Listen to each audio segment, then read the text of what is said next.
Les agradecemos enormemente su presencia en la cuarta conferencia sobre erradicación sostenida del trabajo infantil y seguidamente daremos comienzo al panel Supply Chain y los dejo con la moderadora para comenzar. Muchas gracias.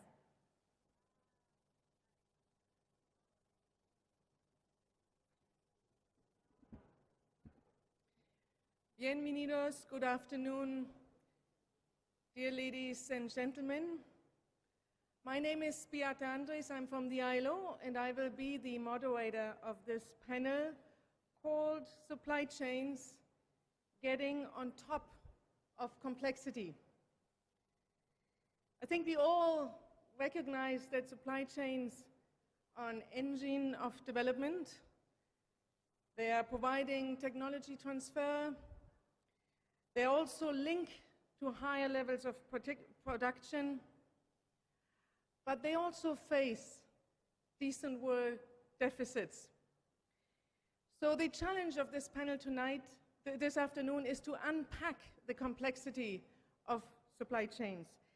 And we have a very distinguished panel here with us, and I will start with the Minister of Labor and Social Protection of Cote d'Ivoire, Jean-Claude Coissy, who has a lot of experience with supply chain in his own country and was also the first director of Cote d'Ivoire's investment program.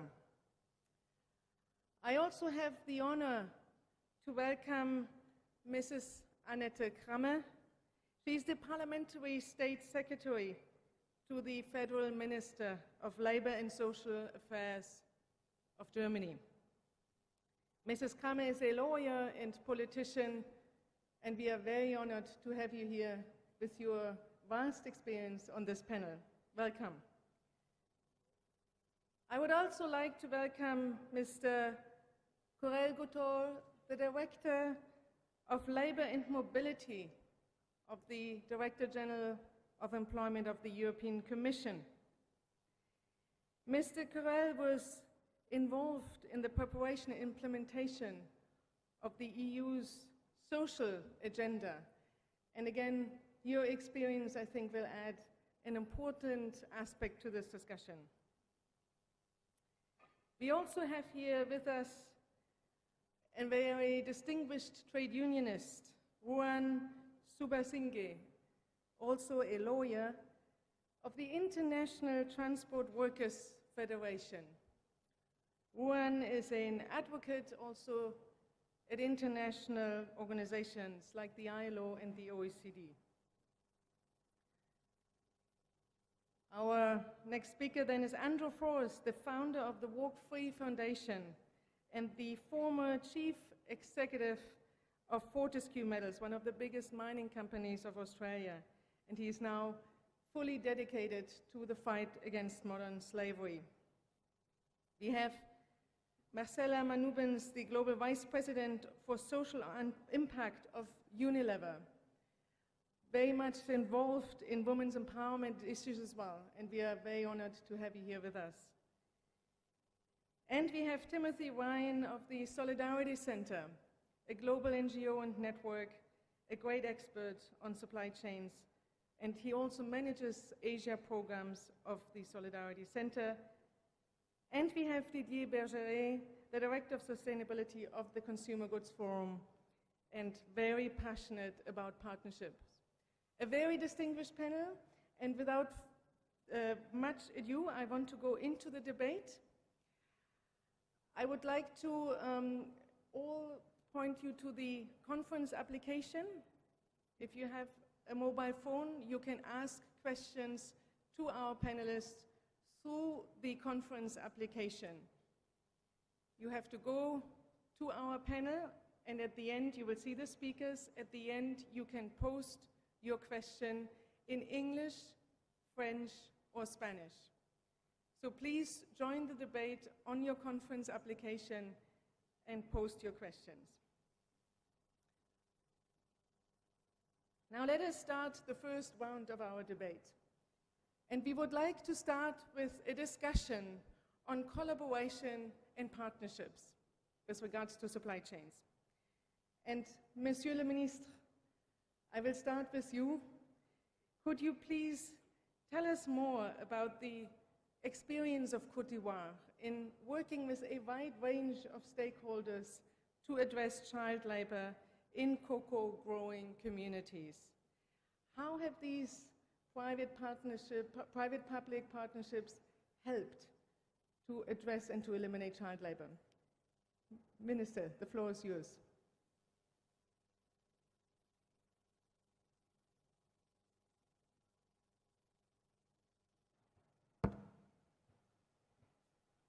Je voudrais vous dire merci et vous remercier déjà de nous donner cette occasion de participer à une rencontre de qualité qui, nous espérons, va nous permettre d'avancer dans ce que nous recherchons, à savoir éliminer le travail des enfants et aller jusqu'à l'élimination aussi de la traite des personnes.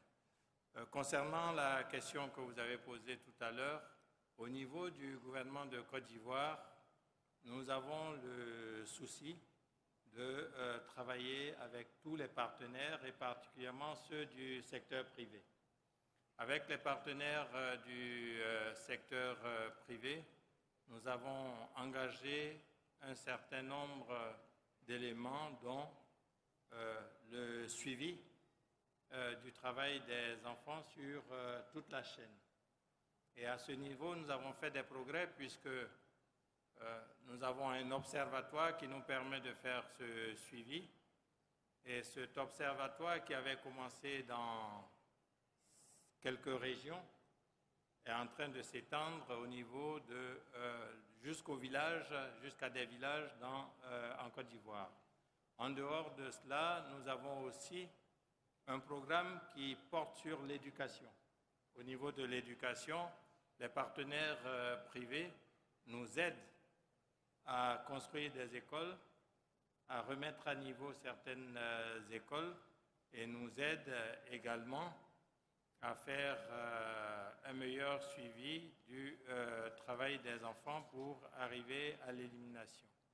Au niveau toujours du partenariat, nous avons un partenariat aussi avec des organisations qui nous permet, comme le BIT justement, qui nous permet d'améliorer notre législation et notre réglementation en matière d'élimination du travail des enfants.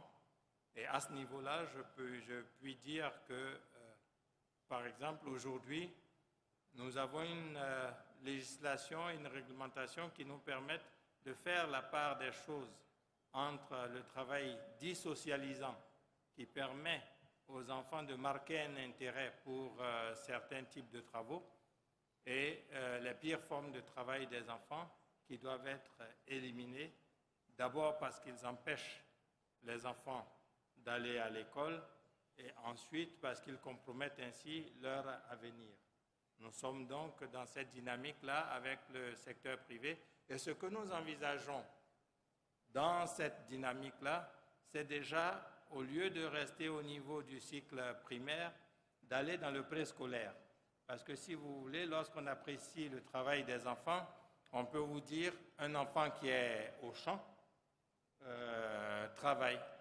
Mais non, s'il est au champ parce qu'il a moins de 6 ans et qu'il ne peut pas aller à l'école avant 6 ans parce que le préscolaire n'est pas développé dans le secteur rural, même le bébé alors serait considéré comme un travailleur parce qu'il est obligé d'aller au champ et c'est là-bas que les parents peuvent le surveiller.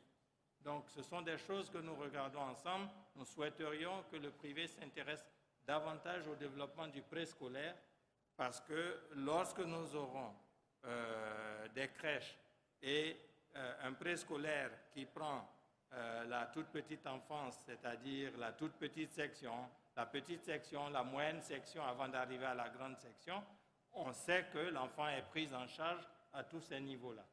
Nous souhaitons également que le secteur privé nous aide à accroître l'employabilité des jeunes dans nos pays parce que c'est important. Si tout le monde pense que l'enfant doit faire l'enseignement général pour réussir sa vie alors qu'il y a des formations professionnelles et techniques pour lesquelles il a plus d'aptitudes, on risque de sortir cet enfant du système de formation alors qu'il a des aptitudes ailleurs. Notre souhait, c'est donc que le privé nous aide dans ces éléments-là et nous aide dans les chantiers écoles, dans les stages, dans une meilleure appréhension de la formation professionnelle. Les métiers d'hier, si on continue de former à des métiers d'hier, on compromet l'avenir des enfants. Si on les forme aux métiers d'aujourd'hui sans envisager les métiers de demain, on compromet l'avenir des enfants. Notre souhait, c'est que le privé étant déjà plus avancé dans ce secteur, nous puissions ensemble avec lui regarder de l'avant et donner à nos enfants un avenir qui soit plus radieux que celui qu'on leur fabrique actuellement. Merci. Many thanks, Minister, for this overview. And I think many of your private sector partners are in the audience this afternoon. I hope they have heard your message that we need to focus also on the young cohort of children, which we have seen in our latest estimates. It seems this group of children, the numbers of child laborers, unfortunately, have not declined as rapidly as we would like to see. Now, let me turn to the State Secretary, Mrs. Kammer.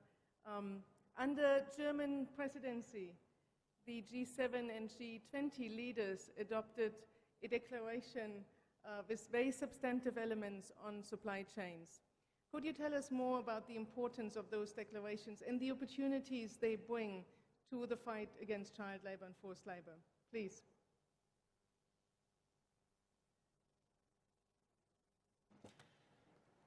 Ja, meine sehr geehrten Damen und Herren, vielleicht ein Ausgangssatz vorab gestellt.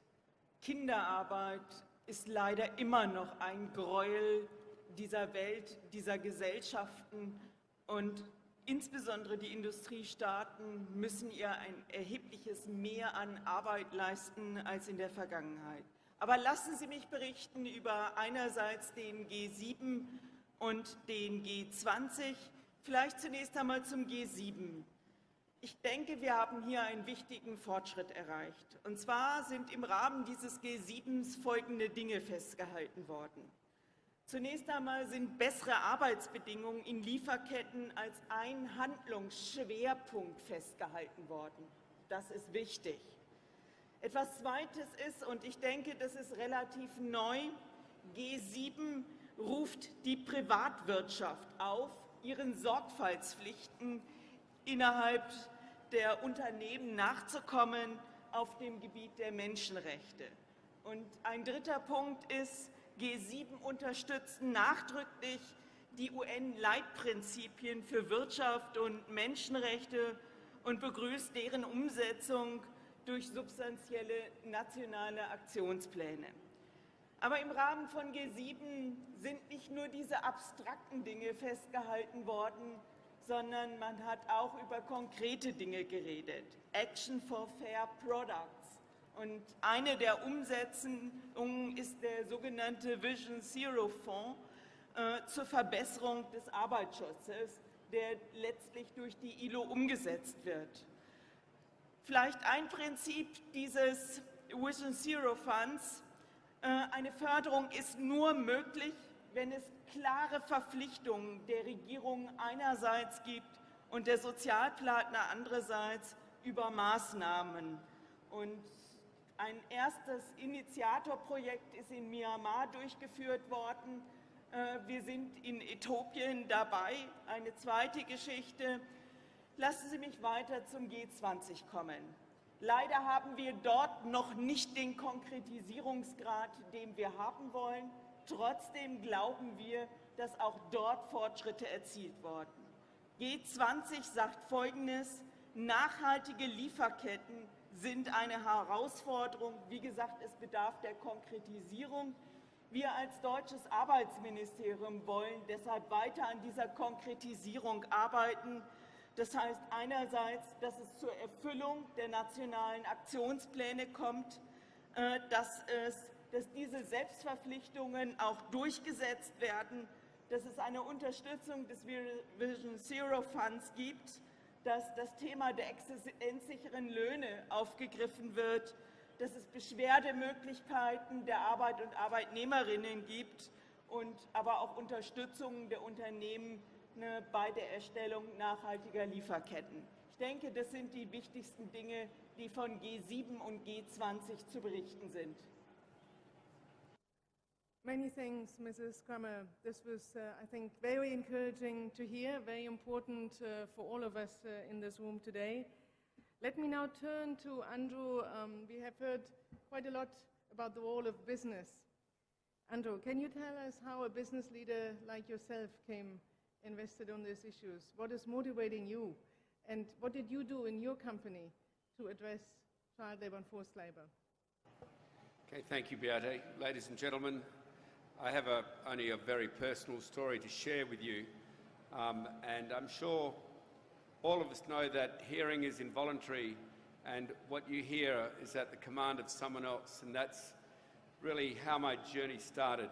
It was where a daughter of mine travelled to Kathmandu, Nepal, and she worked amongst orphanages where we thought, and we supported her, were legitimate orphanages where children could be protected, could be given an education, and then given a real start in life, such as we've heard our ministers speak about this afternoon.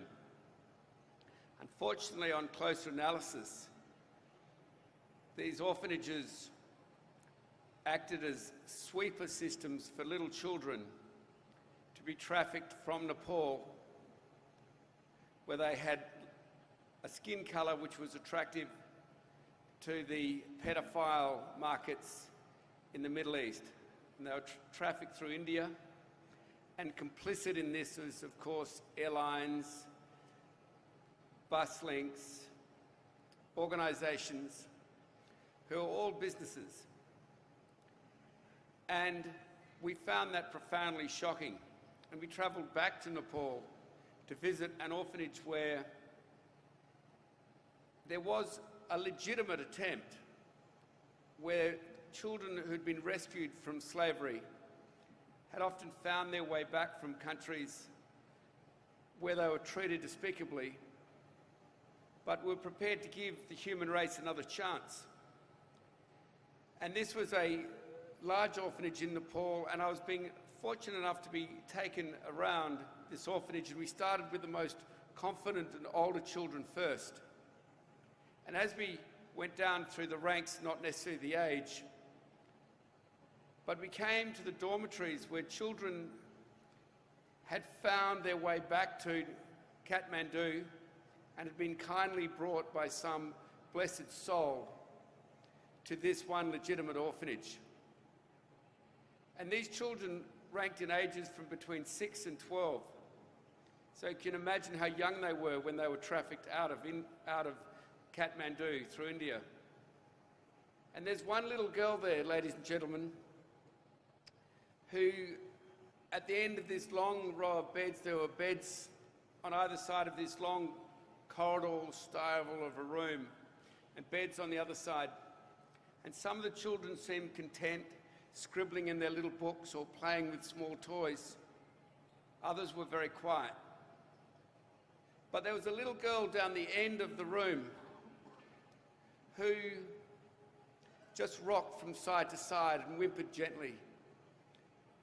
And I was quite taken by this little person. I asked the matron if I might approach her. And as we walked slowly down between the little beds, the matron said that this child had complained that she'd been taken to a land where men wore long white dresses and she could no longer speak. Such was the trauma on her little mind.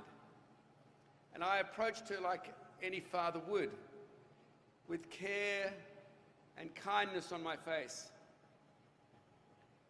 But as my footsteps came closer to her, she stopped rocking. And she looked up at the approach of a male adult with such horror and such terror and disgust in her eyes that she let out a scream which I will never, ever, ever forget. And as I slowly backed away, I began to understand the horrors of child trafficking. And I'd started a large business at this point. I'd begun to resolve that I would step down from this large business and devote myself to fighting modern slavery, but then my journey was child trafficking and child enslavement. But I just thought I should check my own supply chains, just make sure, ladies and gentlemen, my own hands were clean. But surely as an Australian company with the strictest of governance, with a government which outlawed slavery, with a government which had a supporting rule of law, a minimum wage, that Fortescue, my large company, would be safe. We had around 3,500 suppliers. When we went through our supply chains, and this is why I will always argue till the day I die for transparency, when we went through and we started to push away the cloaks of the corporate veils of our supply chains, we came across slavery again and again and again. And these were companies which were supplying not only my company, but companies right throughout the Fortune 500 of companies in the world, like mine. We all have slavery in our supply chains. They were supplying governments all over the world. They have slavery in their supply chains. And so I wish to lend my voice as a businessman and as a person which I hope you will listen to say, slavery is a human condition. It is a choice we make. It is not AIDS, it is not a terrible natural disaster inflicted upon us, it is within our control. It is within the control of all of you and the leaders on this panel. And there are basic steps we can take that will protect those little boys and girls, and so you may never hear that scream of terror which still haunts me today. And that is what motivates me, Beata. Thank you, Andrew. I think your voice is loud and clear. Let us now turn to Ruan. Ruan, we've heard just now from Andrew what you can do to address child labor, slavery, forced labor from the top of the supply chain. But from you, I'd like to hear, what do we have to do to empower workers, small producers, those who are at the bottom of the supply chain, and what can workers' organizations do? Thank you, Beata. Good afternoon, friends. Absolutely. I mean, both child labor and forced labor are key trade union issues, and for many years we've been trying to push for change from the bottom up. And I think we do this primarily in 4 ways. And I think it goes without saying that organizing is perhaps the most effective tool to tackle forced labor. Freedom of association is an enabling right. And I think it follows from that where freedom of association is respected, you are less likely to find slavery, child labor, or other unacceptable practices. Unions have been at the forefront of organizing vulnerable workers, be they women workers, migrant workers, or workers in the informal sector. The ITF, my organization, has been trying to organize fishers. I mean, this is a constituency where global union density in the fishing sector stands at 1%. And the fishing industry, as we know, is unfortunately prone to various decent work deficits, including forced labor. So that's organizing. A second aspect, I would say, is we engage in advocacy and campaigning for change. Education International, for example, the education sector Global Union Federation has a program called Out of Work and Into School campaign, where together with the help of their national unions aim to create child labor-free zones, and they do this while campaigning for free public and compulsory education, because the two go hand in hand. The ITF, my organization, has also used the ILO supervisory mechanisms to highlight some of these issues. We filed a forced labor representation against Thailand for abuses in their fishing industry, and as a result of that, we can report on some serious progress. The government of Thailand has engaged with us in an extremely sincere manner, and also thanks to ILO technical assistance, we are seeing some serious progress, although there is still a lot to do. We're also at the forefront of campaigning for the universal ratification of the Forced Labor Protocol and other relevant sectoral instruments, including Convention 188 on work and fishing, because we do think that a sectoral approach can also help eradicate forced and child labor from particular sectors. Although, 188 only covers a very small section of the supply chain, wild catch fishing. Unfortunately, we also do think that there are significant governance gaps at the international and national levels when it comes to regulating supply chains. So we have been campaigning for an ILO instrument, an ILO convention on decent work in global supply chains, and we're currently participating at the UN Human Rights Council for a potential binding treaty on transnational corporations and human rights. The third way, and in the interest of time I won't give further examples, but we assist and support victims of trafficking and forced labor, while also trying to hold companies to account for forced and child labor violations in their supply chains. And we're always on the lookout for strategic litigation options and capital strategies in order to enforce these points. And finally, I would say the fourth way that we engage on these issues is through social dialogue. As a colleague from the German government highlighted, the G20 declaration from this summer encouraged governments to sign global framework agreements with the global union federations, and the bilateral mechanisms contained in the GFAs for due diligence implementation can be a real force for change. And needless to say, we also take part in various multi-stakeholder activities, including Alliance 8.7 and the ACT initiative on living wages. And I'll leave it there, but just to say that, we do all of this with very limited budgets and occasionally in very unfavorable legislative and practical environments. And we really need governments to guarantee an enabling environment for us to be able to carry out this work. Thank you. Thank you very much, Woon, and I would just like to underline that ITF is extremely effective in all the things you do, including high-level advocacy. We will come back to the governance issues in our second round, but let me just continue now with Mr. Correll from the European Commission. We've just heard various examples now, Mr. Correll, fishing, mining, cocoa, and in all of those we've looked at the collaborative approaches. Could you tell us something about the European Commission and also how EU member states promote collaborative efforts? Muchas gracias. Muchas gracias a la República Argentina y a la Organización Internacional del Trabajo por haber organizado esta conferencia. Y efectivamente, a nivel de la Unión Europea, el tema del trabajo infantil es fundamental, es preocupante. Todo lo que está alrededor de las cadenas globales de suministro, está claro que si no se garantizan unas condiciones de trabajo que sean equitables y que sean justas, lo cual por supuesto incluye la prohibición del trabajo infantil, está claro que eso tiene efectos muy detrimentales. Detrimentales en primer lugar respecto a la justicia social, por supuesto, pero también respecto a la competencia. Es decir, en caso de que haya empresas que no respeten estos estándares mínimos, por supuesto tiene una situación de competencia desleal respecto a aquellas que sí que lo hacen. A nivel de Unión Europea hay dos pistas de acción principales. Una es el apoyo que la Unión Europea como organización, pero también obviamente en colaboración con sus Estados miembros, presta a todos los esfuerzos multilaterales.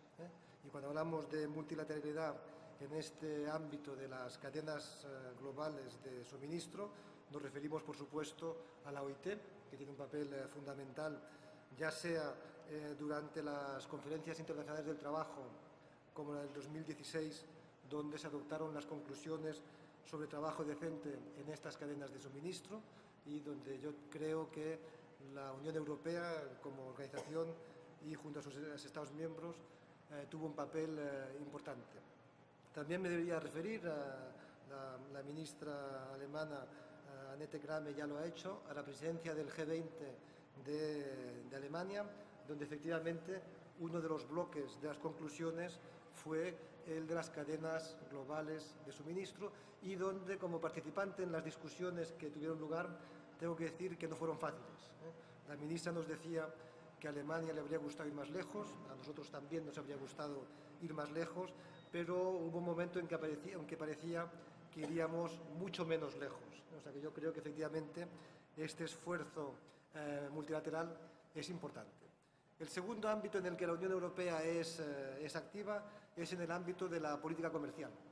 Hasta hace unos años la política comercial de la Unión Europea, y como ustedes saben, la Unión Europea tiene competencia exclusiva en materia de comercio internacional, era puramente comercial. Pero desde hace unos años se incluyen en todos los acuerdos comerciales de la Unión Europea con los demás países. Por ejemplo, ahora estamos negociando un acuerdo comercial con los países del Mercosur, que es importante, por supuesto, para la República Argentina. Se introducen cláusulas de lo que llamamos de desarrollo sostenible. Y estas cláusulas son importantes porque, en lo que se refiere a los aspectos de empleo y sociales, incluyen los estándares fundamentales de la OIT. Y eso yo creo que es muy importante por dos razones. La primera razón es que se incorpora una dimensión social, una dimensión ética, como decía antes, a la política comercial, lo cual hace avanzar también la agenda de esta dimensión ética. Y, por supuesto, entre los estándares fundamentales de la OIT se incluye la erradicación del trabajo infantil, pero, por otro lado, se hace de una forma en la que un bloque regional como es Europa, no impone sus estándares al resto del mundo. Lo que hace es apropiarse, digamos, de los estándares que ya son universales, puesto que son estándares de la Unión Europea. Y este es un tema que produce resultados. Yo creo que es un ejercicio en el que la OIT y la Unión Europea trabajan juntos, y es un ejercicio en el que se consigue que se vaya ampliando, también por este mecanismo, que se vaya ampliando la ratificación de estos convenios internacionales que encapsulan, digamos, los estándares fundamentales, entre los que se encuentra, como decía antes, la prohibición del trabajo infantil. Y como tema transversal que ocupa todo esto, y nos lo decía Ruan antes, es la importancia del diálogo social. Y es el diálogo social que, en el caso de las cadenas globales, tiene que ser global. No basta un diálogo social a nivel nacional, puesto que, por definición, efectivamente, las cadenas globales son transnacionales. O sea, este es un elemento que quería subrayar. Pero me gustaría terminar repitiendo o retomando las palabras de Andrew Forrest.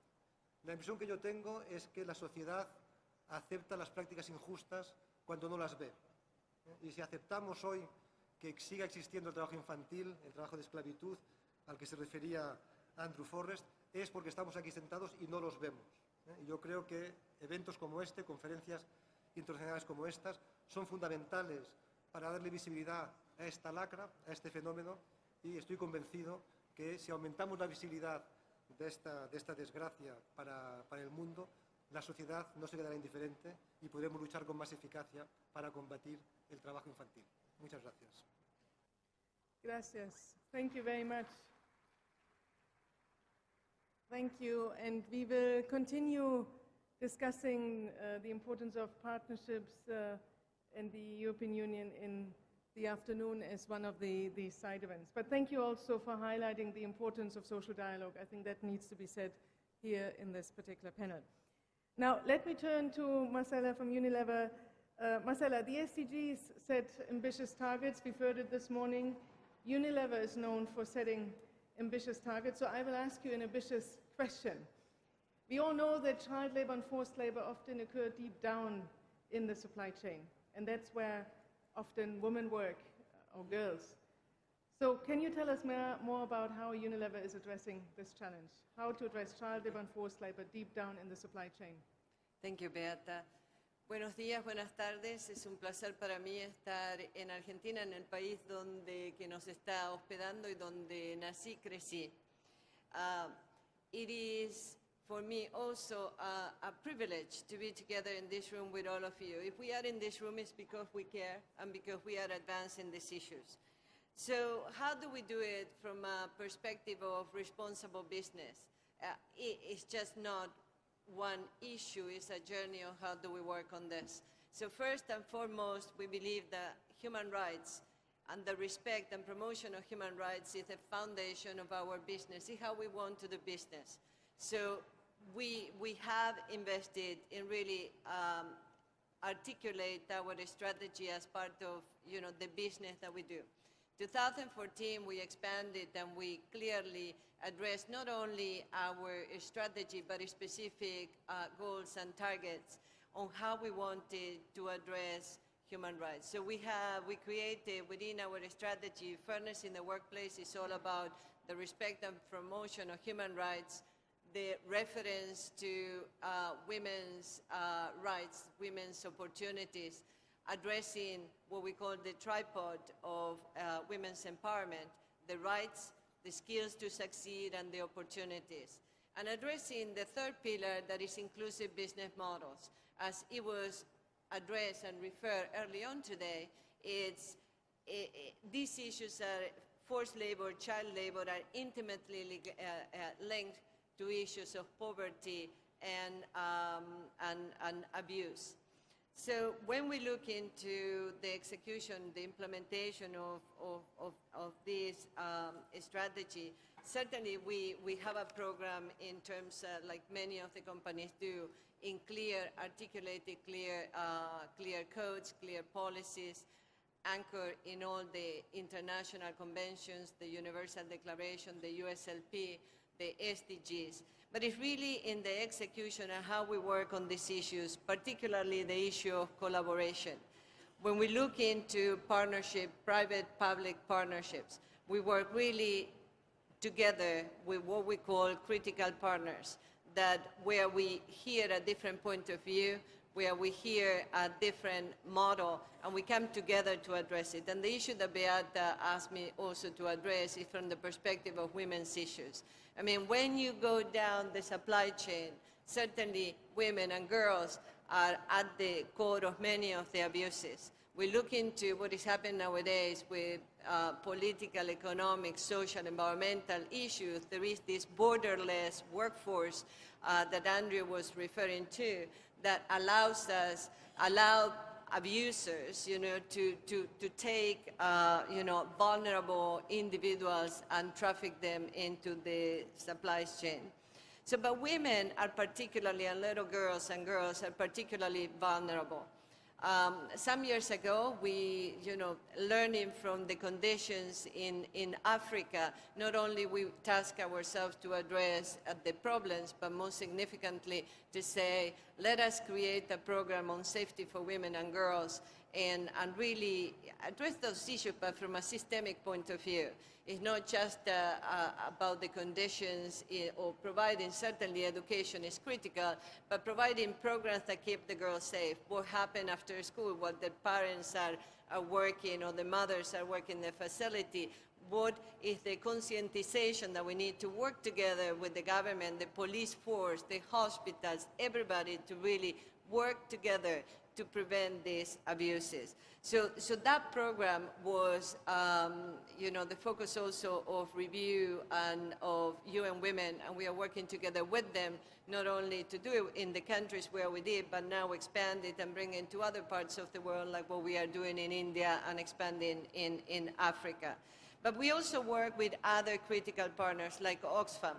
And in 2011-12, after the passing of the UNGPs, we partnered with Oxfam and we asked them to look into our operations in Southeast Asia. Is perhaps what you would describe as an independent review under the UNGPs. And out of that body of work, of independent work, a whole observations and recommendations of issues that we thought that they were in good order. And it was that opportunity of working together with an organization also, or like Oxfam, or working through grievance mechanisms through the unions that throughout our business, that give us the opportunity to also tackle these issues. For us, as I said before, these issues are interrelated, and this is the reason why we need to tackle the root causes. But tackling the root causes cannot be done just by one company or working in partnership. It has to be done by the industry. Otherwise, we address the issue in one place and we transfer to another location. So we work, Unilever has been behind the work and working together with the industry in the Consumer Goods Forum to really establish, which is a very large organization of business, both manufacturers and retailers, to really establish our social sustainability ambition, that is the eradication of forced labor from supply chains. And it's this body of work, working together with NGOs, working with the UK High Commissioner on the eradication of modern slavery, is this partnership that is really helping to advance the issue of bringing awareness. We are working with Cardinal Nichols and a publication in England, the Evening Standard, to really put in the public space all this, the awareness of all the abuses that take place. They are business across that touch our lives every single day, your lives, our lives. They are abuses that can be prevented, as Andrew also reminded us and the minister have reminded us early on. And I think that only by bringing that awareness and making solutions part of all of us is that we can really improve and make progress. Perhaps the other activity that I would like to call upon attention is to really, as it was called this morning, to have by Kailash, very concrete initiatives. For instance, in global supply chains, there are basic principles that for workers paying for a recruitment fee when they move, migrant workers, when they go from one location to the other, eradicating these practices is at the core of stopping the abuses that we see.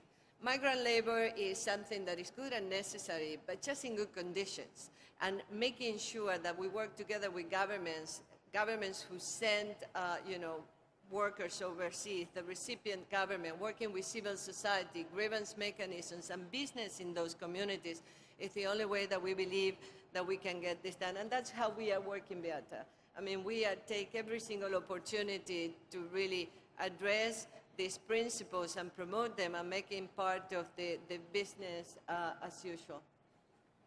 Thank you very much, Marcela. And I think your focus on industry-wide collaboration, I think that was an important point that I think resonates with other business as well. It's often said that this is a pre-competitive field, child labor and forced labor.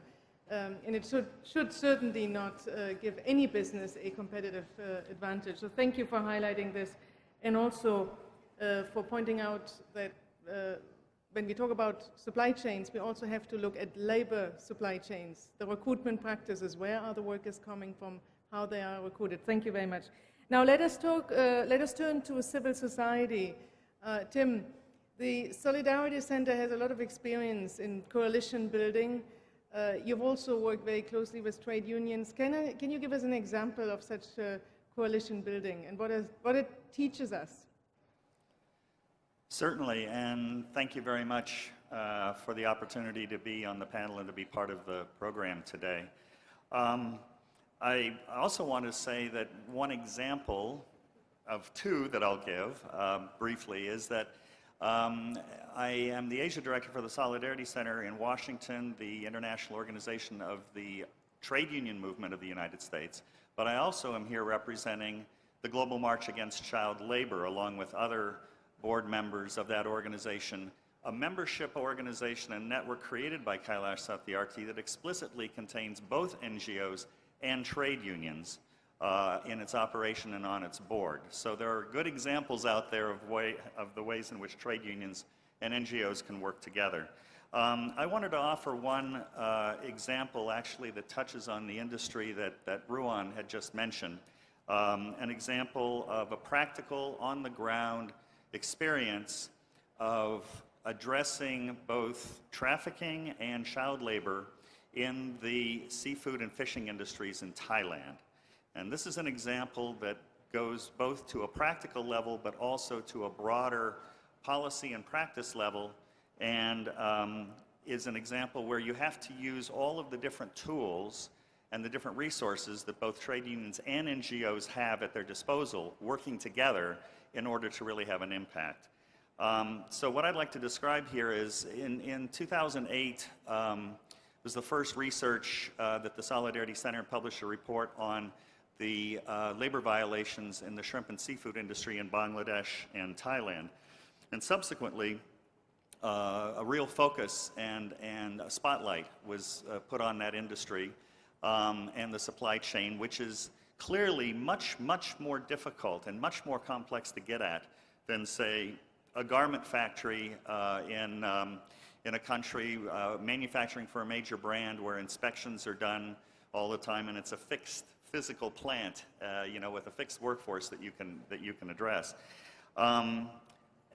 The combination of resources in Thailand came in the form of the State Enterprise Workers Confederation, state enterprise workers, so not even in the private sector, who recognized that the issues that migrant workers were facing, especially from Burma, in their own country, was, more broadly speaking, a social justice issue, but it also really impacted on the basic standards that were impacting Thai workers in general. Even though it didn't apply directly to the state enterprise workers, they saw this as an issue of broader social justice that needed to be addressed.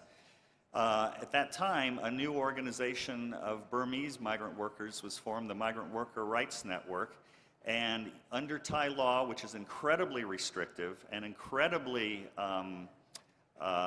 difficult, let's put it this way, for both labor standards to be maintained and also for workers to organize, you know, in terms of looking at ILO Convention 87 and collective bargaining, ILO Convention 98.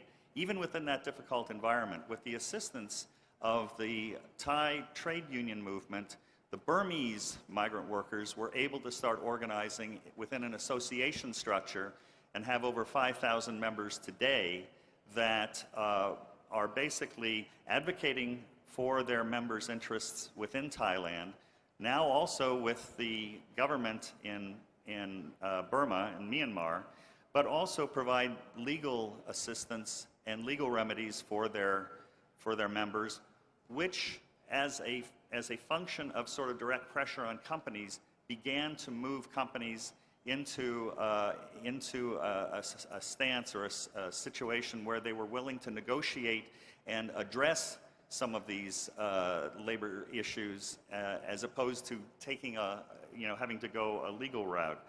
This pressure for change is, I think, one of the sort of ground-up basic elements of this much broader and bigger picture that we see today in terms of focus on the fisheries industries in East Asia. But it also, again, requires the opportunity and the leverage and the tools that the trade union movement externally can bring to the table. And Ruan mentioned this in the context of the complaint that the International Transport Federation brought to the ILO, and also the trade pressure and trade law pressure that was brought by the AFL-CIO in filing with the U.S. Trade Representative a petition against Thailand under the Generalized System of Preferences law in the United States, which requires beneficiaries of tariff benefits to basically respect and uphold core ILO labor standards. So this combination of different pieces and levers is an example where when you get all of these different sort of tools working together, there's an opportunity to make some concrete change on the ground. And I just also, to kind of return to the issue for a moment, I'd just like to highlight the idea that here you had, you know, a Thai trade union organization working with a Burmese NGO for a common issue that they both saw as important for basic social justice for workers across the board in Thailand. So, you know, that's one of those examples that always try to look for how you can take those pieces and put them together and make them work in other contexts as well. Thank you very much, Tim. I think a very powerful example. Now we start getting some questions already from the audience through the conference application. I would also encourage all of you to use the app if you want to post a question. But before turning to those, I'd like to give Didier the floor. Didier, consumer demand goods and services that are free of child labor and forced labor. So what can consumer-facing companies do? Can you tell us more also about what the Consumer Goods Forum is doing? Yeah, as Marcella was mentioning it, industry-wide cooperation is technically essential to tackle endemic issues and problems that we face. The Consumer Goods Forum, we of course work a lot on food safety, and we make sure that all our companies respect certain protocols, but we also commit to sustainability impact management, be it on environmental or be it on social.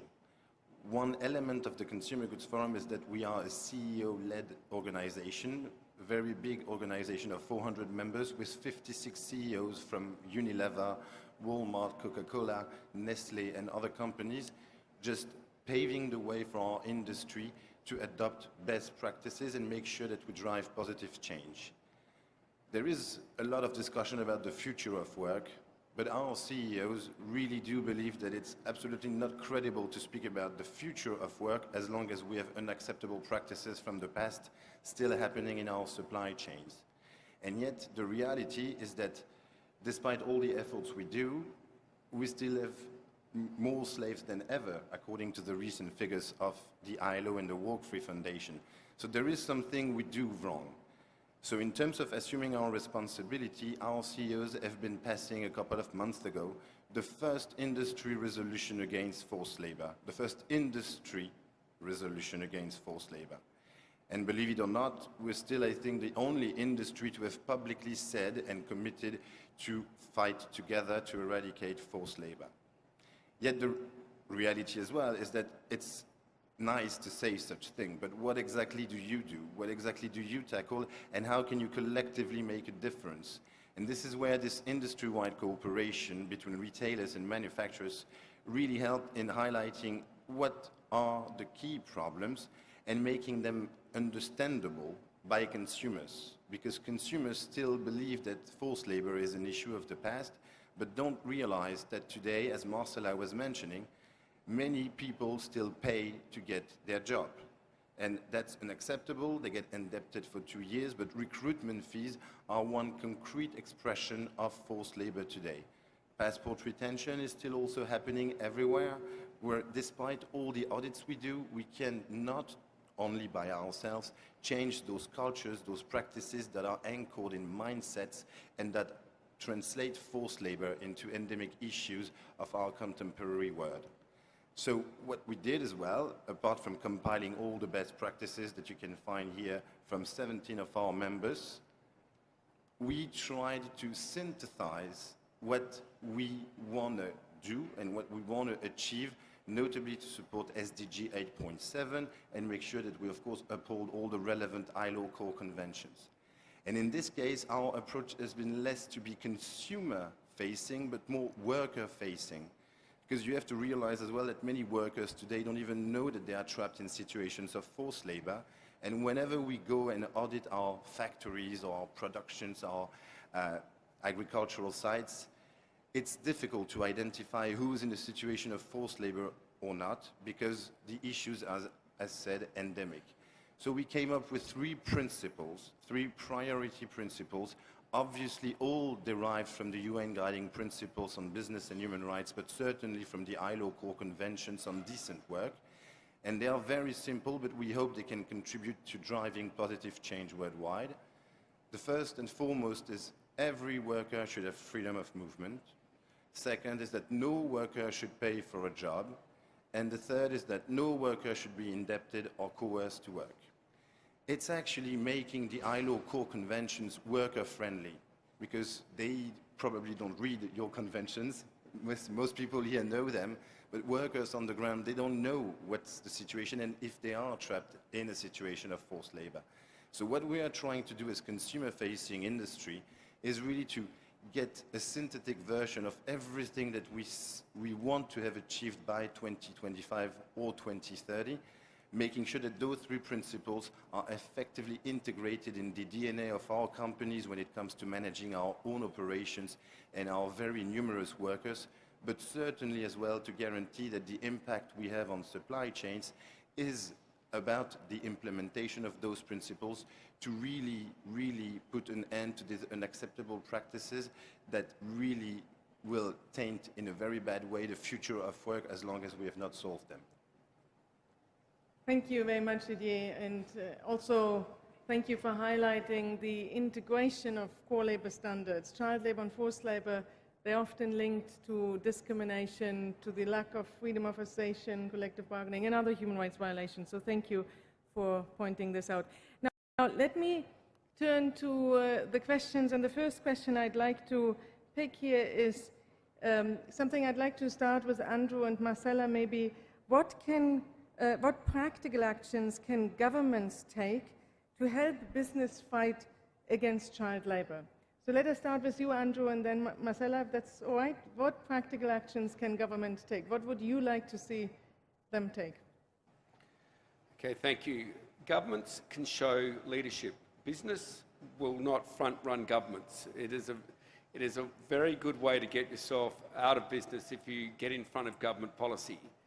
And even if you try and lead, say, a forced labour issue within an economy, if the government isn't supporting you, then you're going to find yourself alone and friendless. Now, all governments state that they are against forced labour, that they're against modern slavery, that they're against child labour, but then again, we have to put that into action. And what we've found in Australia, and we've witnessed it in California and the United Kingdom and other places, that a simple Modern Slavery Act, which we in business, I'm speaking on behalf of my own multi-billion-dollar business, but also the multi-billion-dollar businesses which we speak to all over the world. We in business do not want to front-run our government, but we want our governments to act. We want our governments to keep a level playing field of business. If we keep a level playing field, we're going to have market-driven economics which provide goods and services at the best possible value within a fair system. And what I'm talking about with the Modern Slavery Act is where we're all on the same playing field and we allow the consumers and the public to see what we're doing about keeping our supply chains clean. And if all of us in business know that there's a minimum standard that we'll publish once a year, what actions we have taken to keep our supply chains free of child labour and forced labour, then we know that everyone else in our industry and in our economy will be doing the same, and we're all on the same playing field. And our consumers and our customers know for sure that what they are consuming is not making them the unwitting driver of modern slavery or child labour. We've heard from some great companies this afternoon and great advocates of groups of companies. And I say this, ladies and gentlemen, we in business want a level playing field. We want transparency in our supply chains, and we need governments to lead that and ask us for our approval for a Modern Slavery Act, and you will hear from businesses around the world loud approval. Great, thank you, Andrew. And I think transparency here is a key word. We actually got another question here on specific the case of Australia on legislation to obligate corporates for due diligence on human rights. But we can come back to the regulation part in a moment. Let's hear from Marcella. Okay. What should governments do? Well, you know, I echo what Andrew said. Transparency is critical. But there are certainly, when we look into, from the perspective of the governments, there has been progress. But if we look at the UNGPs and we look at the responsibility of protect, and we unpack that for specifically the issues that we are addressing today, there is a lot that can be done. First of all, in the clarity of standing and principles, an action plan that it can advance the agenda. The ratification of the conventions that it translates into local legislation that really enables all the actors, business, unions, civil society, to really work together to address this issue. Public procurement. I think that many governments right now have started driving, not only asking business to address these issues, but are role modeling, but really targeting these issues, and it's critical. As companies, we do due diligence. I'm not a crime-fighting organization, but certainly we do our due diligence, and we need to draw from that international framework and for the local legislation to really be able to do it. And a good example of this is the work that we are doing in UK. You know, our company and business were highly supportive of the Modern Slavery Act. The UK government, the way to tackle this issue was to appoint a high commissioner. There is a commissioner for the eradication of modern slavery, Kevin Highland. We work very close in addressing, not only addressing the issue, but really developing a dialogue that facilitates the work that we do together, and to understand the potential hotspots within the country, within supply chains overseas. It will always stay with me that that government and Kevin Highland, one time the way that I met him was on TV, because he was in a country in Africa with the villagers of that particular town that were being trafficked into Europe. And the work that it was done by developing awareness, that is something that we really want to do as business, tackling the issue in the community and working with the government locally, the government that provides labor to other countries, is absolutely necessary. And that will be a question, a request that I have there, a government-to-government understanding and setting that framework that is so critical for business. Great, thank you. Now let us hear from Rowan and Tim from the trade union NGO perspective. What do you want to see governments to do? Whoever wants to go first. Thanks, Beata. Well, I think we're in well, at least speaking for the global unions, we're in full agreement with our colleagues from the business sector here, in that we are seeing a clear trajectory towards corporate supply chain accountability, be it mandatory due diligence or mandatory transparency, or indeed when it comes to public procurement. And here governments play a major role in global supply chains, mandatory due diligence when it comes to public procurement as well. While we certainly think these developments in the United Kingdom, France, Australia and elsewhere are very positive, we would call for tighter legislation, arguably legislation that has an extraterritorial reach, perhaps. Why not talk about the seizure of confiscation of goods by customs agencies if companies are non-compliant with their obligations? I mean, these are areas that we'd like to see governments taking. And I also think, as I highlighted earlier, we do see these governance gaps, and one thing that national governments can certainly do is to adopt legislative measures to establish and apply legal liability of companies under their jurisdiction for any forced or child labor violations resulting from these companies' activities throughout their operations, wherever these violations might occur. So this again encompasses the extraterritoriality element. Certainly, enforcement is key, and again here we're talking about public policy approaches which governments need to take, investment in labor inspectorates, the regulation of third-party auditors, focusing on the transition from the informal to the formal economy. I mean, recommendation 204 is key in all of this. And there's certainly loads more that governments can do. But just to conclude on this point, in that, the elephant in the room, of course, and, Marcela alluded to this earlier, is the fact that, we're talking about $150 billion in illicit profits generated from modern slavery. This is the root of the problem, the fact that forced labor and child labor pays. And that is a problem that needs to be addressed, and this has to be done in a holistic way, looking at issues of tax justice and trade justice, among others. Therefore, well, governments are certainly doing a lot of good. but there's a lot more they can do, and we will be there as willing partners to assist in this journey. Thanks. Thank you, Warren. So a lot more governments can do. Tim, would you agree? Just a few words? Certainly. Briefly. I think there are a lot of things that governments can do. I think there is a real issue, some of the issues of transparency have been touched on already. I just want to make one particular point, which I think is of great concern today to civil society organizations and trade unions alike. And that is, you may have a government that is lax in enforcement of their law or lacks the resources to enforce their own laws. That's understandable. There is a problem of enforcement across the globe in terms of labor law. The key is the enabling atmosphere for workers and communities to be able to organize and empower themselves. And when you have a situation where governments put roadblocks in the way of those organizations and those people to be able to organize themselves, it's not just a question of enforcement of the law, it's a question of basically obstructing the implementation of the law. We see this in the trade union movement all around the world, where trade unions are prevented from forming by a variety of means.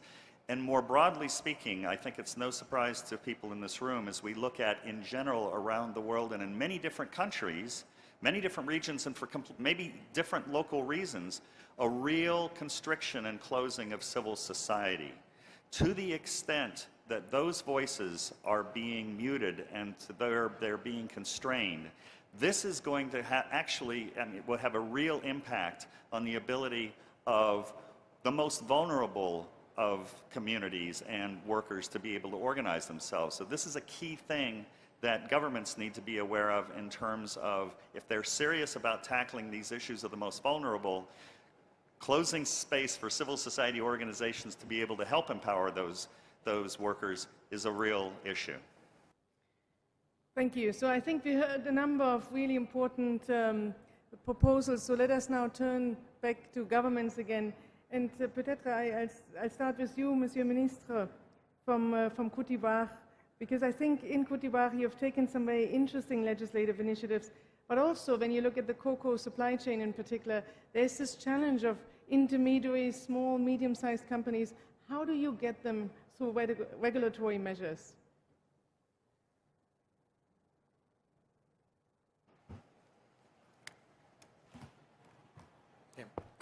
Merci. Disons qu'au niveau de la Côte d'Ivoire, par rapport à la lutte contre le travail des enfants, nous avons eu beaucoup de chance. Nous avons eu de la chance parce que le président de la République lui-même a érigé ce combat-là en priorité haute pour la Côte d'Ivoire. Le gouvernement l'a suivi dans cette pratique et la première dame, c'est-à-dire l'épouse du président de la République, au lieu de faire comme généralement les autres premières dames dans d'autres secteurs, a choisi la lutte contre le travail des enfants comme une priorité à son niveau et est devenue aujourd'hui l'égérie de cette lutte contre le travail des enfants, au point qu'elle préside elle-même le Comité national de surveillance de la lutte contre la traite, l'exploitation et les pires formes de travail des enfants. Et c'est elle qui a engagé toutes les premières négociations, comme vous le savez vous-même, avec le BIT, avec l'US-DOL, avec tous les congressmen aux États-Unis. Et elle continue à nous soutenir dans ce combat. Au niveau du gouvernement, nous avons fait un choix. Nous avons fait le choix d'abord de la prévention. Nous avons fait ensuite le choix de la sensibilisation, de la répression. Nous avons fait le choix de la protection des enfants contre l'exploitation et les pires formes de travail des enfants. Mais nous avons fait aussi le choix d'améliorer les conditions de vie des ménages les plus vulnérables parce que la pauvreté aide beaucoup à cela. Et nous avons choisi de prendre en charge tous les enfants qui sont victimes à travers un certain nombre de choses. La première chose, ça a été le renforcement de la collaboration avec l'ensemble des parties prenantes. les parties prenantes s'entendant autant des patrons du patronat que des travailleurs, c'est-à-dire des syndicats. Donc c'est gouvernement, syndicats et patronat ensemble qui menons cette lutte à ce niveau-là. Et je vous ai dit tout à l'heure que, par exemple, dans l'industrie dans le cacao et l'industrie du chocolat, nous avons des initiatives donc, du secteur privé qui nous ont aidés, par exemple, à accompagner 80 communautés. Et c'est beaucoup. Et cet accompagnement-là a permis d'améliorer le système scolaire, mais aussi d'améliorer le système routier et d'autres éléments de prise en charge sociale. Ça peut être une maternité, ça peut être un centre de santé. Et tout cela est important pour nous. Et je vous disais également que dans ce que nous avons fait, nous avons choisi de renforcer le cadre juridique. Et par exemple, pour renforcer le cadre juridique, cette année, en avril, nous avons passé des arrêtés. Un arrêté, par exemple, qui précise clairement ce que c'est la lutte contre les pires formes de travail des enfants. Quel est le travail qui est considéré comme entrant dans les pires formes de travail des enfants et quel est le travail qui est considéré comme travail socialisant. Nous avons fait un deuxième arrêté pour dire quel est le travail qu'un enfant peut supporter selon l'âge qu'il a. Et cela, nous pensons que ça nous a fait avancer également. Nous avons également choisi, à l'appui du plan d'action qui existe actuellement et qui va jusqu'à 2017, de lancer un nouveau plan national d'action 2018-2020 de lutte contre la traite, l'exploitation et le travail des enfants. Nous avons aussi décidé d'accompagner ceux qui sont les plus faibles d'entre nous à travers une couverture maladie universelle dont nous avons déjà lancé la phase expérimentale et qui en 2018 va rentrer en phase de généralisation. Nous avons également lancé le programme des filets sociaux productifs. Alors, je voudrais m'arrêter une seconde sur ce programme. C'est un programme dans lequel les indigents reçoivent 36 000 francs CFA. 36 000 francs CFA, c'est-à-dire environ 5 à 6 $ par trimestre pour les accompagner à se relever par rapport à la faim, par rapport à la scolarisation, par rapport à la santé et les aider à se relever à travers des activités génératrices de revenus pour que demain ils ne tendent plus la main, mais qu'ils nous aident à aider d'autres qui tendent la main. Nous avons également choisi de passer du secteur informel qui est énorme dans nos pays et qui entretient justement le travail des enfants, de passer, de lutter contre ce secteur informel en augmentant la part du secteur moderne. Le secteur informel, pour tout vous dire, actuellement c'est presque 90%. Donc à travers la couverture maladie universelle, à travers la protection sociale qui nous permet, par des méthodes très modernes, y compris la numérisation, d'enregistrer tous ces gens-là, nous avons choisi de lutter également au niveau du secteur informel en faisant en sorte que ce secteur se formalise de plus en plus. Et à ce niveau, par exemple, nous leur avons proposé une assurance vie. Donc nous allons généraliser l'assurance vie actuelle et la protection à ce niveau-là de l'assurance vie et de l'assurance retraite. Nous avons décidé d'étendre ça au secteur informel. Donc nous attendons en 2018 de voir comment ils vont réagir, parce qu'une fois qu'ils seront répertoriés à ce niveau-là, ils auront du mal à continuer d'être totalement informels. Nous avons également décidé d'engager une politique d'autonomisation des personnes vulnérables et particulièrement des femmes. C'est ainsi que la Première Dame a mis en place un fonds d'appui aux femmes au niveau des activités génératrices de revenus. Mais le gouvernement lui-même aussi a créé des fonds de garantie pour accompagner ceux qui veulent engager des activités génératrices de revenus, que ce soit des jeunes ou que ce soit des personnes du troisième âge ou des gens qui ont passé l'âge de 35 ans. Nous avons également un programme d'animation communautaire et le système d'observation et de suivi du travail des enfants. Tout ça pour vous dire que nous avons engagé beaucoup de choses à la fois pour améliorer notre système. Et à travers tous ces engagements, notre souhait est précis. Nous voulons améliorer l'employabilité de nos enfants et de nos jeunes. Nous voulons favoriser leur insertion dans la vie active.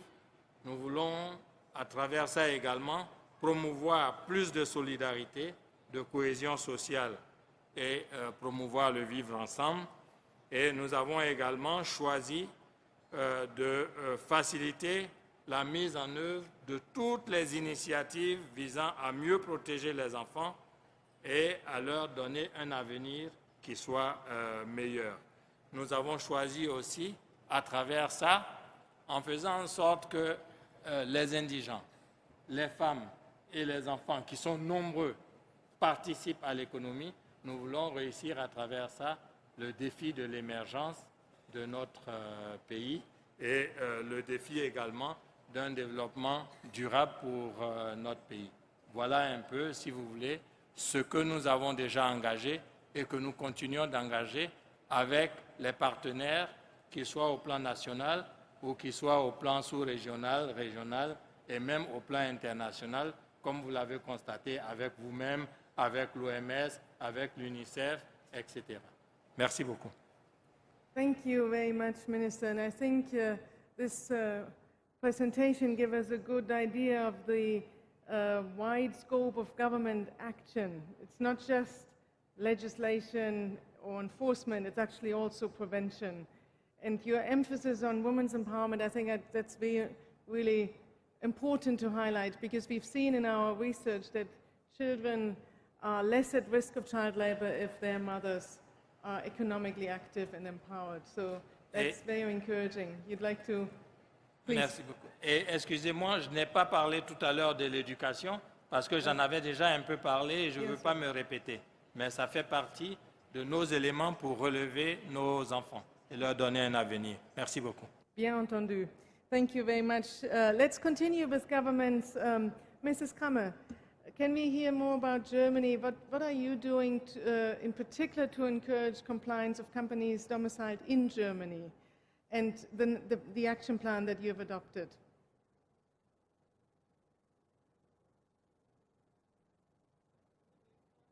Zunächst einmal verfolgen wir innerhalb von Deutschland Branchenansätze. Und es gibt da sehr unterschiedliche Ansätze.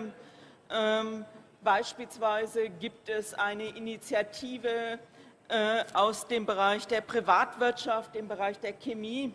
Aber ich denke, für Deutschland kann man insbesondere das sogenannte Textilbündnis hervorheben. Besonders im Textilsektor sind natürlich nicht zuletzt wegen der schrecklichen Vorfälle in einigen Fabriken zahlreiche Aktivitäten entwickelt worden. Unter anderem ist auf der Basis der Arbeit des Bundesministeriums für wirtschaftliche Zusammenarbeit ein Textilbündnis zustande gekommen. Und bei diesem Textilbündnis handelt es sich um eine Multi-Stakeholder-Initiative mit rund 150 Vertretern aus 5 Akteursgruppen: der Bundesregierung, der Wirtschaft, Nichtregierungsorganisationen, Gewerkschaften, Standardorganisationen. Das Wichtige ist, dass dieses Textilbündnis seine Ziele immer stärker fasst, also sich selber immer höhere Ziele setzt. Diese Ziele werden überprüft und was ich denke in gleicher Weise wichtig ist, dieses Textilbündnis schafft es mittlerweile, 50% des Textilhandels in Deutschland zu erfassen. Und wir haben die Zielsetzung, dass wir bis zum Jahr 2018, also Ende des Jahres 2080, 18 sogar 75% des Textilhandels erfassen. Daneben existiert natürlich auch der nationale Aktionsplan. Der nationale Aktionsplan soll Unternehmen klar machen, was ihre Verantwortung ist. Und das unterteilt nach verschiedenen Zielsetzungen. Also sie sollen eine Grundsatzerklärung abgeben, sie sollen hiernach eine Risikoanalyse vornehmen und hiernach ein Risikomanagement einsetzen und, wie gesagt, Ziele überprüfen. Wir lassen die Unternehmen an dieser Stelle allerdings nicht alleine. Die Bundesregierung wird es sein, die solche Bündnisse moderiert. Ich denke, das ist extrem wichtig, die Initiative zu ergreifen. Das ist das eine. Und wir geben unzähliges Informationsmaterial, Handlungsanleitungen an die Unternehmen weiter, sodass wir an dieser Stelle weiterkommen. Very good, thank you very much. And again, a very good example of an industry-wide initiative, in this case, in the garment sector. Mr. Coel, in the European Union, we have, let's look again now at the regional level and see what we've just heard. Are these examples also relevant at the EU level? What are the latest trends we see? Muchas gracias. Efectivamente, a nivel de la Unión Europea sucede lo mismo que a nivel de los países, que a nivel de las ONGs o de los sindicatos. El tema de cómo luchar contra estas malas prácticas es un tema que nos preocupa. Y la acción que se ha, digamos, acelerado en los últimos años se articula en torno a lo que yo llamaría tres ejes, ¿no? En primer lugar tenemos el eje coercitivo, por llamarlo así. Les voy a dar dos ejemplos de acción en este terreno.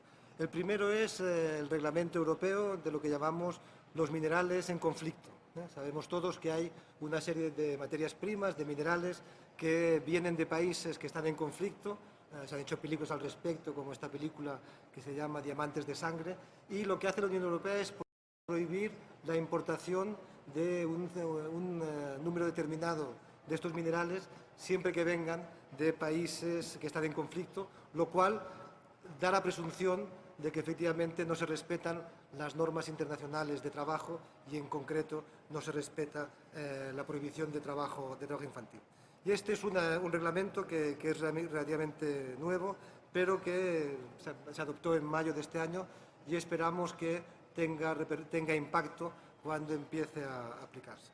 Otro ejemplo de este enfoque coercitivo o punitivo sería toda la legislación europea en materia de contratación pública.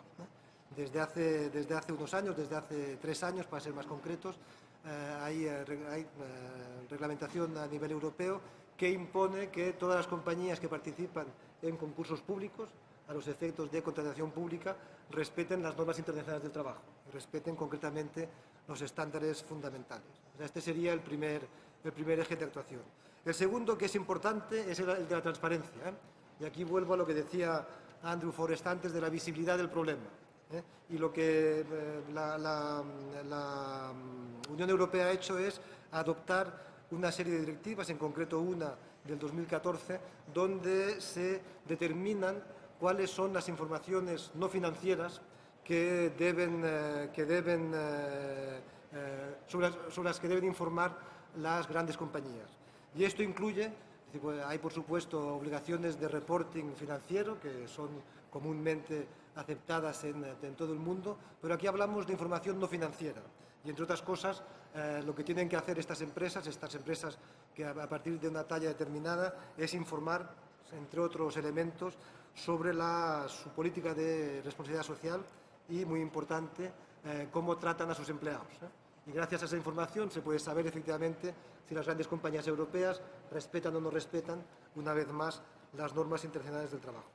Pero todo esto queda cojo si no va más allá. Es decir, la ventaja que tiene, digamos, la Unión Europea respecto a los países individuales es que, por definición, es transnacional. Cubre una zona geográfica que va más allá de un simple país. Pero, obviamente, la Unión Europea no es todo el mundo. Y sabemos que las cadenas globales de suministro van más allá de la Unión Europea, tienen elementos que se producen en otros países. Y ahí quisiera una vez más estar de acuerdo con lo que decíamos antes, de que hay que ir más allá y pelear, digamos, o luchar o actuar en aras a una gobernanza global que sea más inclusiva, y que las obligaciones de diligencia de vida que se promueven desde la OIT, desde Naciones Unidas, desde la OECD, etcétera, que sean realmente aplicadas y que se consiga a nivel mundial que se haga progreso en ese sentido. Y una problemática que me parece que es importante abordar es que este tema no puede ser solo un tema de países desarrollados. Cada vez más vemos que hay empresas en países en vías de desarrollo, en países emergentes, por decirlo de forma más precisa, que efectivamente son el origen de las cadenas de suministro global. Y es importante que consigamos que haya un esfuerzo colectivo para que, más allá de la acción de un país, más allá de la acción de una organización regional amplia como es la Unión Europea, se consigan crear normas que vayan más allá y que incluyan a todo el mundo. Y esas normas, repito, desde mi punto de vista, tienen que articularse en torno a el enfoque coercitivo, por un lado. Hay prácticas que deben prohibirse directamente y después otras que tienen que ser más en función de aumentar la transparencia para estar seguros de poder promover las buenas prácticas.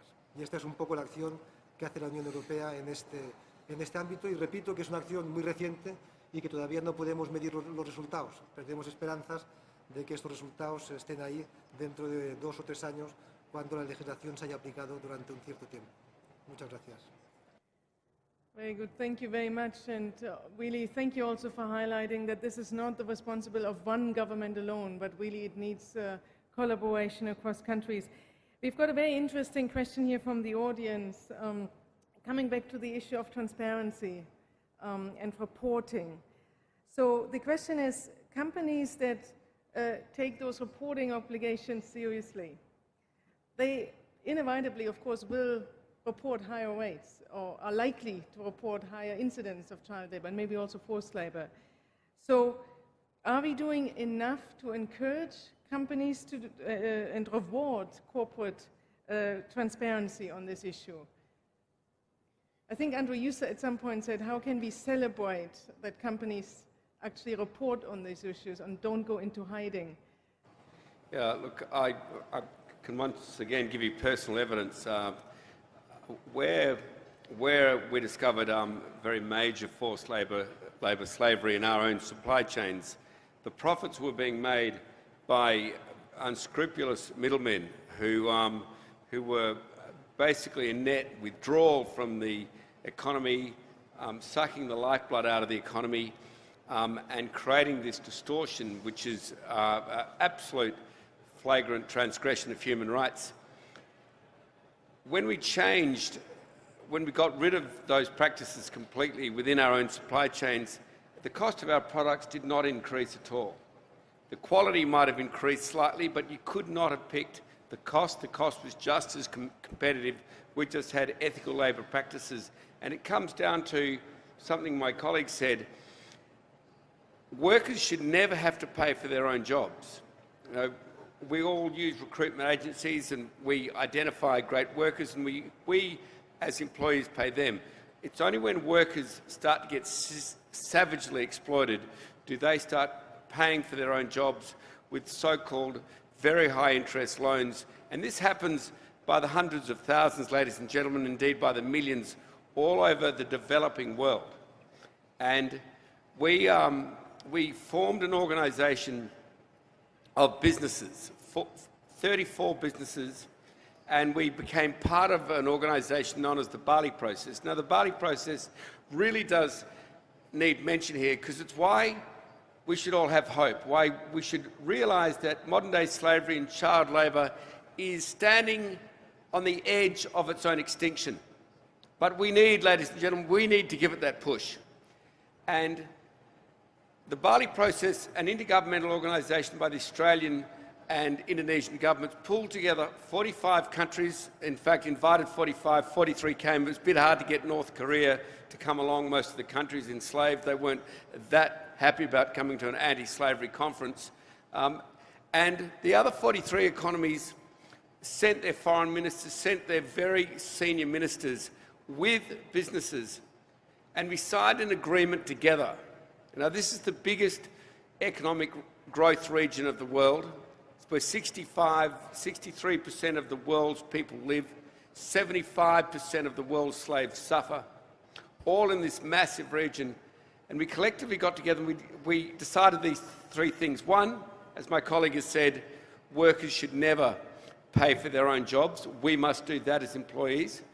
Two, those organisations who practice good work ethic and good supply chain ethics do get singled out by their governments for recognition so that consumers can reward them with greater markets and shareholders and investors can reward them with higher market capitalisations. Reward companies, incentivise companies for doing the right thing. You might think, well, hell, shouldn't you do it anyway? But that would be sticking your head in the sand. We need to really encourage companies to break with the trend. And thirdly, of course, the most amazing thing I saw, these 43 countries all voted for their governments to lead their economies with transparency through modern slavery acts. It was amazing. Thank you, Andrew. Let's turn over to other speakers from the business sector here. Didier, are companies of the consumer goods forum rewarded if they report on forced labor? Well, it's not a mega trend yet, but I think we can, of course, count on it. Actually, there is a Stop Slavery Award that has been set up by the Thomson Reuters Foundation in England, and I think it's for all companies, but the trend is that in 2016 only one company from our membership was actually applying for it, and this year there are 3 of them. So it's an exponential growth, but it's of course very little. It's just very complicated for consumer-facing companies to effectively speak about forced labor because it's a badly understood topic. So this is where I totally echo what Andrew was just saying. When it comes to the Modern Slavery Act, it really helped also the consumers to realize that, you know, their car washes, when there are 6 people washing their car and still supposedly being paid the minimum wage, there must be a problem. Same when it's 12 at night and you still have someone polishing your nails in a nail salon, there is a problem. So everyone has to be involved in this. Everyone has to realize where forced labor can lie. And I think that one great push towards transparency from a business perspective will certainly to work on informality, illegality, but also by simply putting the workers first. It's just very complicated because, you know, forced labor affects vulnerable people that are very afraid of also being seen as victims, because then the rule of law takes time to be applied and they actually fear of being deported because they're migrant workers. And because we don't put workers first, we struggle to identify victims of forced labor, but also to remediate their situation because, you know, it takes time to effectively take human traffickers in jail. Actually, I think the UN Secretary General was saying a couple of weeks ago that he sees many drug lords in jail. Unfortunately, he doesn't see any trafficking lord in jail today. And that's the reality. It takes much more time. The war on drugs has led to effective legal repercussions. So there is a real threat, there is a real fear. Today, we can seriously talk about the business of human trafficking and forced labor as being one of the most profitable crime, with 150 billion a year. So it's totally inappropriate. Last but not least, Andrew spoke about the Bali process. We totally praise these efforts because we speak about borderless workforce, and let's face it, let's embrace migration. It's a good thing for everybody, but it has to be same for everywhere, for everyone. Today, it's a bit same but different. It's like if I'm a sending country, I can charge recruitment fees, or if I'm a receiving one, I can also charge some recruitment fees. Then the worker gets trapped into this indebtment because middlemen, middle agents will effectively benefit from this lack of harmonization amongst governments, and of course charge workers far more than they should. So the reality is that intergovernmental action is not only necessary, it's vital, but again we need borderless regulations. For us, the simplest the better. for us, the seafood sector is extremely interesting because the way you have to look at, if you fish there, but to export there, depending on the waters you fish the fish from and where you're going to actually sell it, then you have various legislations applying, notably to the worker and its working conditions. This is insane. Let's all agree on minimum standards like effectively the ILO pushes, but make sure that we are all same, but not same, but different. Okay, thank you, Didier, and again highlighting the role of regulation. Marcela, there is a specific question here for Unilever. Someone in the audience would actually like to know whether Unilever has already succeeded in eradicating child labor from its value chain worldwide. Great question, huh? Can you say yes or no? I doubt that we have eradicated forced labor in the very extended supply chain. And the reality, I mean, and this links with the question and the comments before, I mean, when Andrew said to you, I mean, and you know, I turned my company upside down to see if there was child labor, forced labor, is really what business must do and should be doing in partnership. I think that the more that we go into the extended supply chain, think about tier 2, 3, 4, it's the more difficult that it is to really address it. But the question before made me think about that there's no way to hide. I mean, we pretty much know where the problems are. We may not have all the details, we meaning the collective us, but I think that is a job that we need to start doing and doing it together, and that's what we are really committed to. I would like to say that we believe that there is absolutely no forced labor or child labor, but we believe that if it's in the world, there is a chance that touches supply chain. And if we have the amounts of child labor and forced labor that have been addressed, certainly they are in the communities where we work. And in terms of the award that you were talking before, I was thinking about, you make me think about that. I think that the best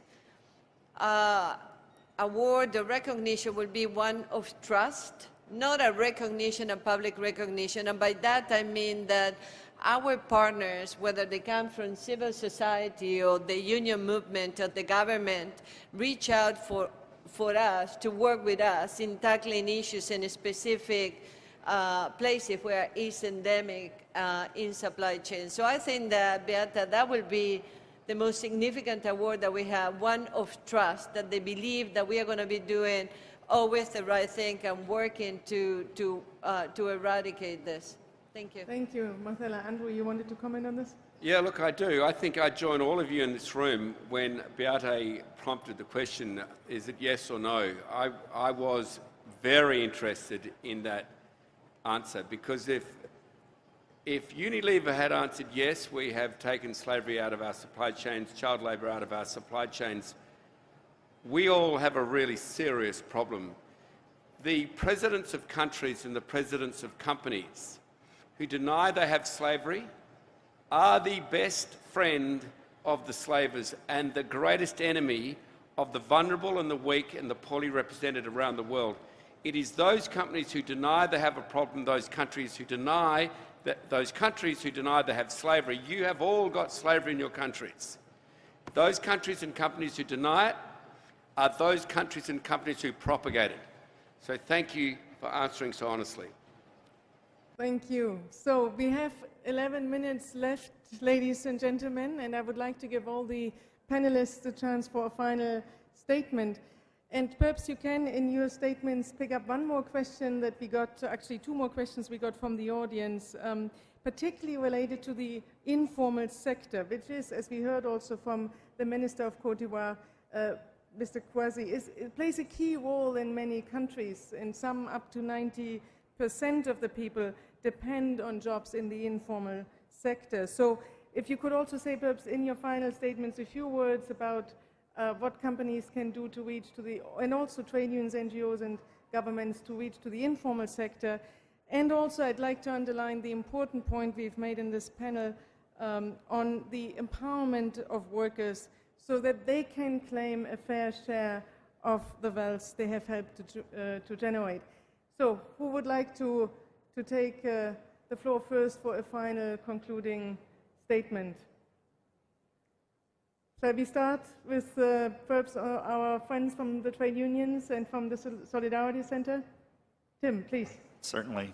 I just have one very short statement to make in this regard that underpins, I think, a lot of the comments on the panel, but also comments I think that Ruan and I were talking about, and that is workers in an enterprise in a situation are the best monitors of the conditions under which they're working. They may not know the ILO standards, they may not know, higher international policy and so on, but workers themselves know what's going on in the places where they work.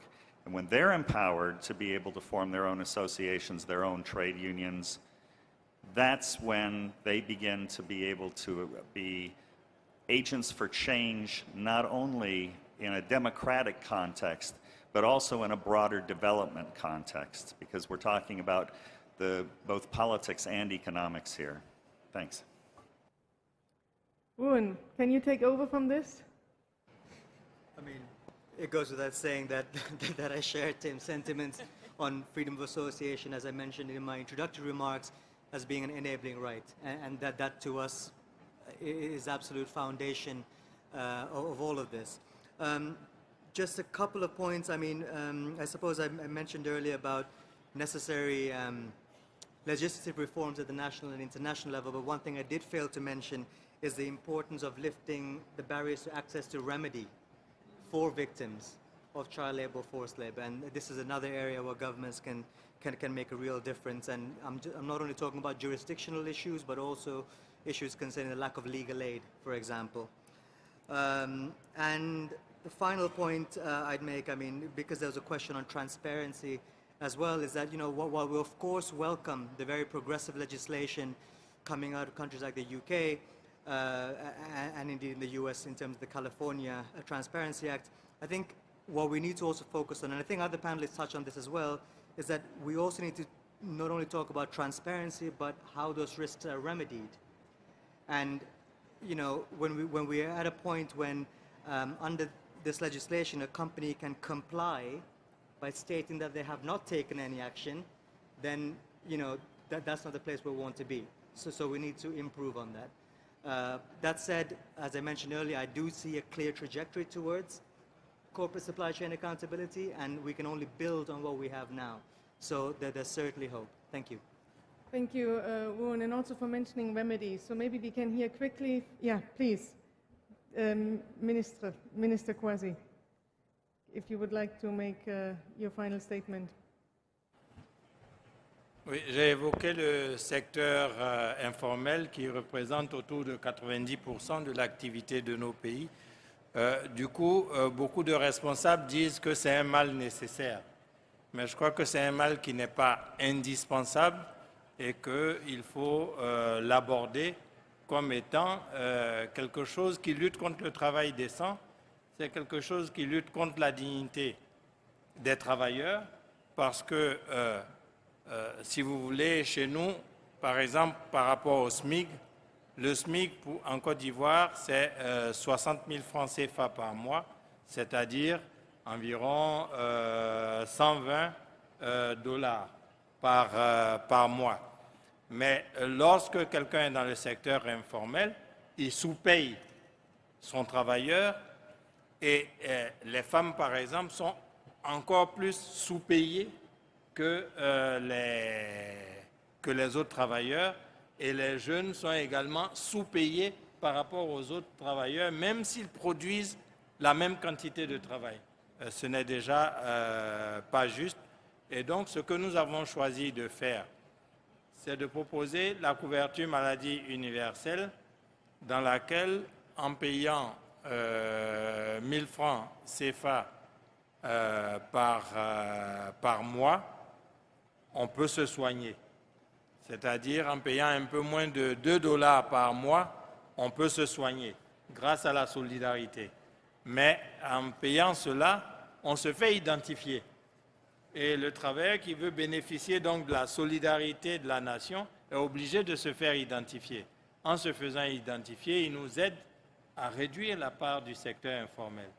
Nous avons également choisi, comme je vous l'ai dit, de développer le système de retraite et le système de maladie et de l'étendre au secteur informel.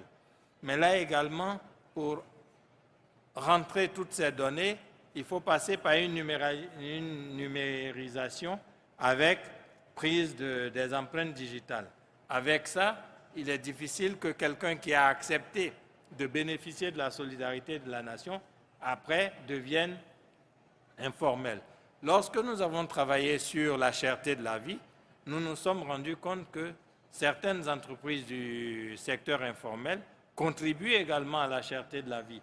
Parce que lorsque vous décidez que les entreprises qui font telle prestation doivent bénéficier de tels avantages, ces entreprises-là, même du secteur informel, bénéficient des avantages, mais ne les retournent ni aux travailleurs, ni à la collectivité nationale.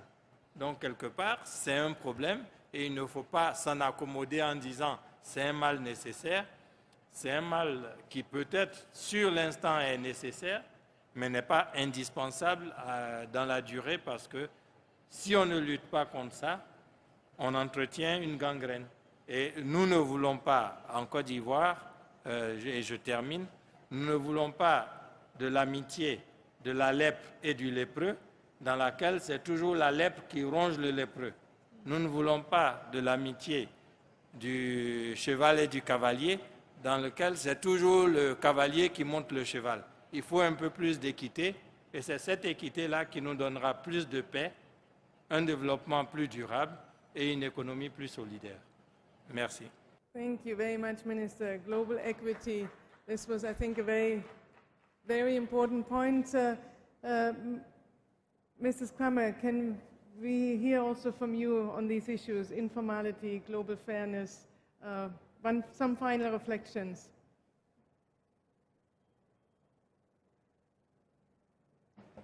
Ja, zum Thema internationale Fairness. In Deutschland gibt es einen Spruch, der heißt, immer erst vor der eigenen Haustür kehren. Und ich finde, das ist immer ein sehr, sehr wichtiger Politikansatz. Und zwar bedeutet er, dass natürlich zunächst einmal der Staat in seinem eigenen Handeln sauber sein muss, selber auf saubere Handelsketten, Lieferketten achtet. Dann ist er glaubwürdig und kann auch gegenüber Unternehmen kundtun, dass sie dementsprechend handeln müssen. Das ist ein erster Punkt. Und wenn ich vor der eigenen Haustür kehre, beinhaltet das natürlich, dass ich als Staat Unternehmen klare Maßstäbe vorgeben kann, was ich erwarte. Und wenn das befolgt wird, dann ist es wunderbar. Wenn es nicht befolgt wird, muss ich mir überlegen, wie ich gegebenenfalls zu Sanktionen komme. Wenn das alle Staaten in dieser Form machen, haben wir eine Menge gewonnen. Und wenn wir dann unser nationales Handeln international koordinieren, dann haben die Kinder dieser Welt eine reale Chance, vernünftig aufzuwachsen und ein Leben in Gesundheit und mit Bildung zu begehen. Thank you very much, and I think this is a motto we can take forward. Vor der eigenen Haustür kehren.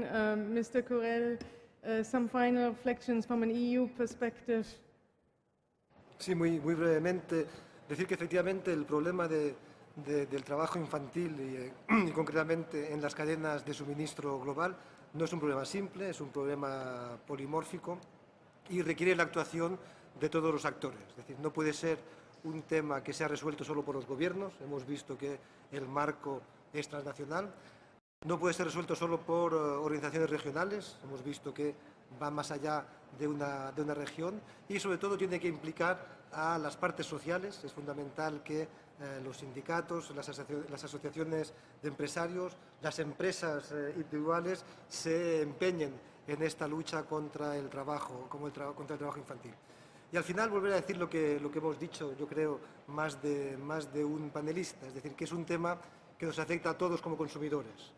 Es decir, siempre que sigamos siendo capaces de adquirir bienes de consumo donde sabemos o sospechamos que ha habido intervención de trabajo infantil y que eso no nos repugne, no vamos a hacer nada. Es decir, hasta que no haya una toma de conciencia más importante de eso, que pasa por campañas de sensibilización, pasa por legislación coercitiva, como decía antes, pasa por acciones en favor de una mayor transparencia, pero al final somos nosotros, los individuos, los que conseguimos cambiar la sociedad. Y entonces, hasta que no tengamos muy claro que, aunque no lo veamos, esa lacra sigue existiendo y no actuemos en consecuencia, seguramente no haya mejoras fundamentales. Y repito que desde ese punto de vista, esta conferencia internacional tiene una importancia significativa en el sentido en que puede efectivamente elevar el nivel de concienciación sobre estas prácticas que debemos combatir todos juntos.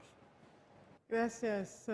Our time is running up, but I'm asking for a final, very executive statement from our private sector representatives. Marcela, please. Thank you, Beata. We all have a responsibility, and it's a responsibility that we came here for, to work together. So for me, collaboration, finding the opportunities to really come together to do this is critical. We work very close with our unions and organizations like IUF to really tackle the issues preemptively and address the problems with civil society and with government, as I said before, for those action framework. Argentina, the G20, has a unique opportunity to continue the work that has been started. And when we look into responsible, sustainable growth, there cannot be such a sustainable, responsible, inclusive growth without the eradication of child labor and forced labor. So my plea is to make sure that we continue the work and that we anchor it in the agenda that is being handled right now by the G20. Thank you for the opportunity to be with you today. Thank you, Beata. Thank you. Didier. 3 seconds. 3 seconds. Yeah, totally agree with Marcela. The G20 is a great opportunity. There should be no double standards when it comes to child and forced labor. If it's not okay here, it's not okay there. If it's not okay for me, it's not okay for anyone. So as said, let's make sure that the G20 upholds the 50 for Freedom campaign, for instance, and that everybody signs up to this protocol to the Forced Labor Convention. And as said, as we translated it, every worker should have freedom of movement. No worker should pay for a job. No worker should be indebted or coerced to work. And I think with that, we could solve 80% of the cases of forced labor worldwide. So let's work on that together. Thank you. And I just come in here quickly. We just heard ratification of the protocol. Governments can still make pledges. We have already received more than 30 pledges, and I encourage all of you to think of the pledges which you can make on the last day of the conference, including private sector representatives, including workers' representatives and civil society. Last statement, Andrew. Thank you, Beata. Hey, look, I think you've been a great audience. I really need to congratulate the ILO for putting senior business leaders and government ministers up on the same stage. I've been studying now slavery, watching the movements, watching what works and what fails for the last 7 years in the modern slavery world around the world. And what I know for sure is that government has as big a chance of ending slavery without business as business does without government. It hasn't got a snowflake's chance in hell. There's only one force powerful enough to end slavery in the world, and that's government and business working together. That's what we must do, and I thank the ILO for making this great start today. So thank you very much, and I think a big round of applause for our panelists this afternoon.